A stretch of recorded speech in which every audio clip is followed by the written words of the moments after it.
Madame, mademoiselle, monsieur, bienvenue à Metro News. Voici les principaux titres qui seront développés aujourd'hui. Le calvaire des automobilistes n'en finit pas. La rareté de carburant se poursuit sur le marché local. La compagnie pétrolière Novum exige du gouvernement un plan de paiement de 52,75 millions de dollars américains avant de livrer de la gasoline. Visite en Haïti de la sous-secrétaire d'État pour le Canada et les Caraïbes, Cindy Kirsch. La diplomate américaine a eu des échanges avec les dirigeants de plusieurs partis politiques de l'opposition, ainsi que des membres de la société civile. La conférence épiscopale d'Haïti exhorte les autorités à prendre des mesures concrètes pour réduire leur train de vie et améliorer les conditions d'existence des plus pauvres. Dans une note rendue publique cette semaine, la conférence s'est dite outrée par le spectacle donné actuellement par les politiques.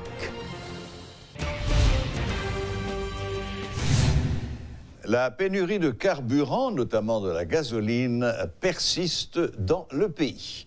Le navire de la compagnie Novum, transportant 150 000 barils, croise dans la zone depuis le 27 février, mais refuse de jeter l'ancre dans les eaux haïtiennes. La compagnie de transport exige du gouvernement un plan de paiement écrit d'un montant total de 52,75 millions de dollars américains, publié par le ministre des Finances. Novum dénonce une situation intenable due au retard dans les paiements. Cette situation intervient à un moment où le BMPAD tente de libéraliser le marché des importations de produits pétroliers. Le Conseil de sécurité des Nations Unies a agréé la demande du président de la République en ce qui a trait au support à apporter à la Commission nationale de désarmement, de démantèlement et de réinsertion. L'annonce en a été faite par le ministre haïtien des Affaires étrangères qui avait pris part cette semaine à une session à l'ONU. Selon Edmond Bockchit, ce support vise à assister techniquement le CNDDR réactivé il y a près d'un mois.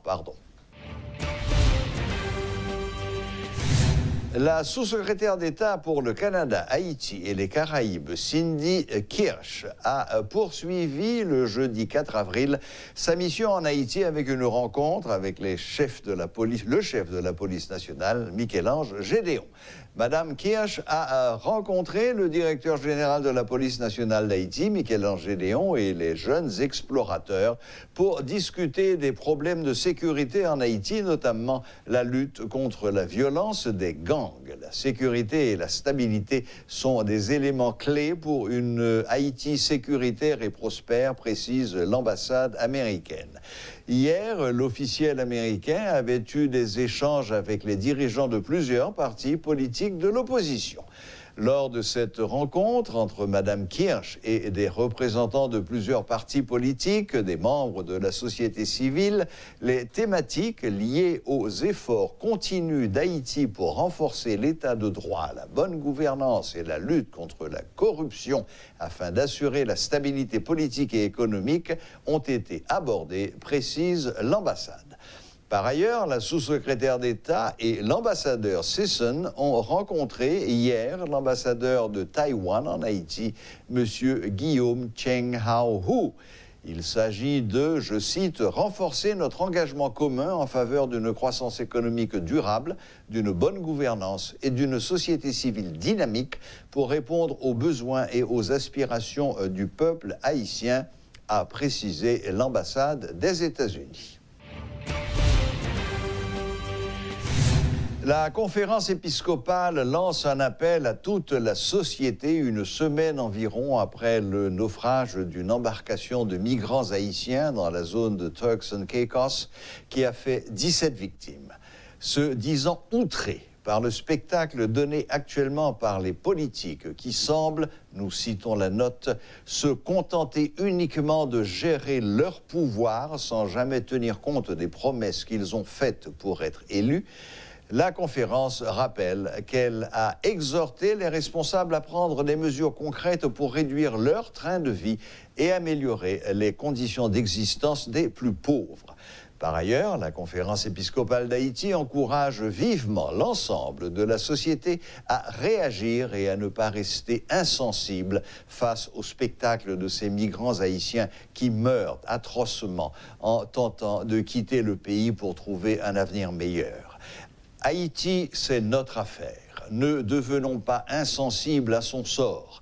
Ne nous habituons pas à la misère qui déshumanise. Faisons quelque chose pour sauver Haïti aujourd'hui. Demain, il sera peut-être trop tard, conclut la conférence épiscopale d'Haïti dans cette note.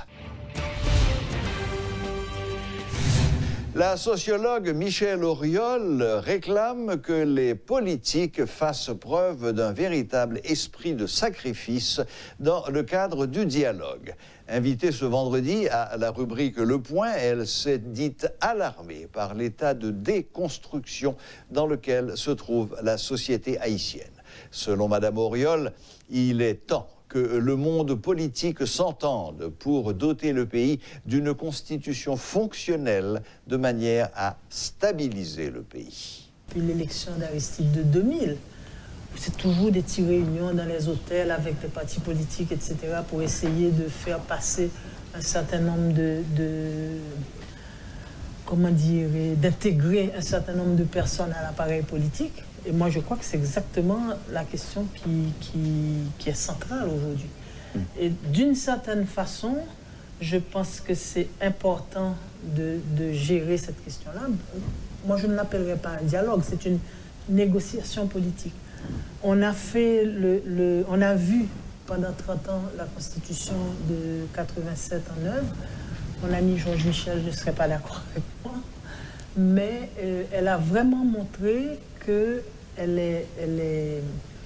a peut-être beaucoup de qualités théoriques, mais dans la pratique de la gouvernance au quotidien, on a vu que cette Constitution est un échec retentissant. Donc aujourd'hui, pour moi, la question est de sortir le dialogue ou la négociation des stricts acteurs politiques. Il faut l'ouvrir à la société civile parce qu'en fait, il s'agit de changer les règles du jeu, donc de changer la Constitution. Donc quelque part, je pense que quand on parle de dialogue, on parle d'un côté de négociation parce qu'il s'agit de voir comment le pouvoir politique va être distribué. Et d'un autre côté, il s'agit de sortir, je pense, et nous, citoyens haïtiens aujourd'hui, on doit se dire le dialogue ne peut pas se limiter entre les politiques. Il faut que le citoyen retrouve sa voix pour dire ce dispositif institutionnel ne marche pas, il en a fait la preuve. Fixons de nouvelles règles du jeu pour créer plus de gouvernabilité dans le pays. Haïti est entré dans la plateforme du mécanisme de financement mondial GFF. C'est un moyen qui permet aux parties prenantes de ce partenariat de trouver des fonds pour l'amélioration du système de santé dans leur pays. Après un an d'études, le pays est entré dans ce programme, annonce le directeur général du ministère de la Santé en marge d'un atelier de présentation de ce nouveau mécanisme. Le docteur Laurent Adrien explique que cet outil favorisera l'amélioration des conditions de santé dans le pays, notamment sur le plan de la reproduction. Puisque une grosse partie dans les soins de santé ou bien dans le système qui a fonctionné à partir de fonds internationaux, si les fonds internationaux ont baissé, il faut que nous trouvions des mécanismes innovants pour nous capables de remédier à déficit de financement que nous avons. Et GFF là, c'est une qui s'allie en fait, lui permettre que nous réunissions, c'est au niveau pays qui décidé qui priorité que vous gagnez, qui mérite financement en santé.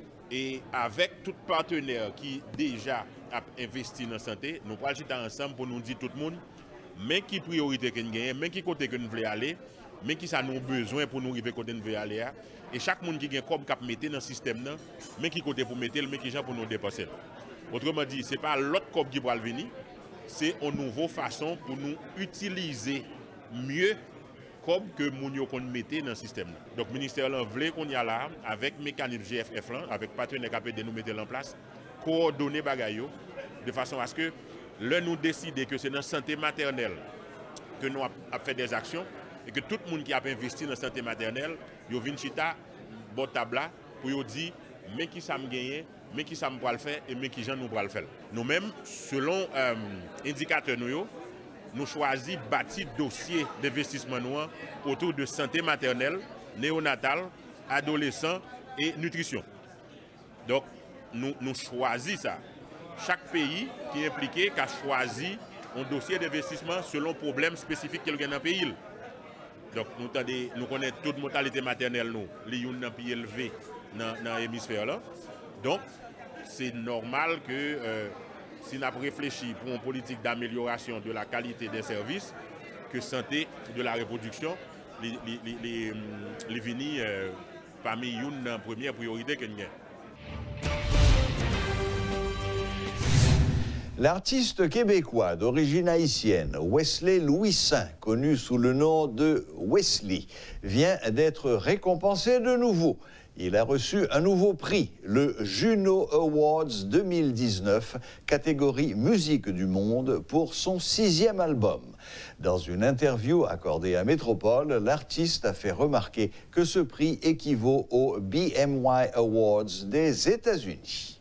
And the winner is Wesley.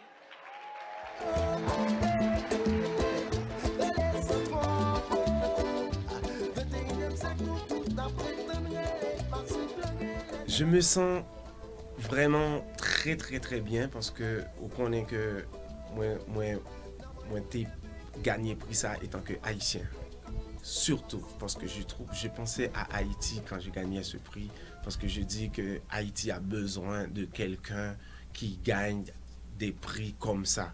Parce que pour ouvrir le chemin aussi vers l'international, parce que je me trouvais que normalement, en pile talent en Haïti, en pile inspiration en Haïti, mais chemin ça que me prend un chemin atypique que me pas trouver en pile haïtien prendre et c'est un chemin qui a mené nous vers ça que moi fait gagner là actuellement. Je suis pas le seul à l'avoir. Il y a beaucoup d'autres artistes, des Cubains, des Africains, beaucoup d'autres l'ont gagné, mais c'était rare qu'un Haïtien le gagne. Moi, je suis très content d'être le premier ou peut-être le deuxième, je ne sais pas, mais je suis là pour ouvrir le chemin pour les autres artistes qui arrivent. Normalement, le Juno, c'est le Grammy du Canada, en fait.